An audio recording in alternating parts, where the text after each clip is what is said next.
Kalau makan gratis enggak dong, gue beli. Kondisi Indra Bekti berangsur membaik. Indy Barens akui bahagia suami Aldila sudah siuman. Indy Barens ungkap bahagia lantaran sahabatnya kini sudah siuman pasca menjalani operasi pecahnya pembuluh darah. Melihat Indra Bekti sudah siuman, Indy Barens langsung menjenguk lagi sahabatnya tersebut. Indy Barens juga mengungkapkan jika dirinya langsung meminta izin untuk bertemu Indra Bekti. Dikutip dari kanal YouTube Intens pada Jumat 30 Desember 2022. Indy Barens menceritakan jika dirinya sempat berinteraksi dengan Indra Bekti. Presenter kondang Indy Barens pun sontak kaget lantaran melihat respon Indra Bekti yang begitu cepat. Bahkan Indra Bekti memanggilnya dengan sebutan Jelong. Meskipun belum sepenuhnya pulih total, namun Indy mengaku sangat senang bisa melihat perubahan kondisi di badan Indra Bekti. Sebelumnya, Indy Barens juga sempat menangis saat menceritakan kondisi sahabatnya tersebut.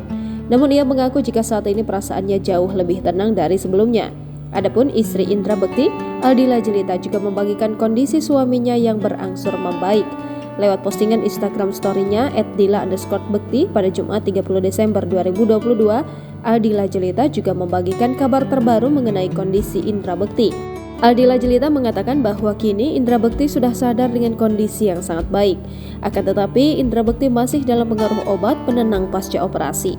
Aldila Jelita pun mengucapkan rasa syukurnya kepada Allah yang telah memberikan jalan terbaik untuk suaminya. Pasalnya hanya dalam hitungan jam, Indra Bekti berangsur membaik hingga membuatnya lega. Tak lupa Aldila Jelita mengucapkan terima kasih kepada semua pihak yang telah memberi doa dan dukungan untuk suaminya.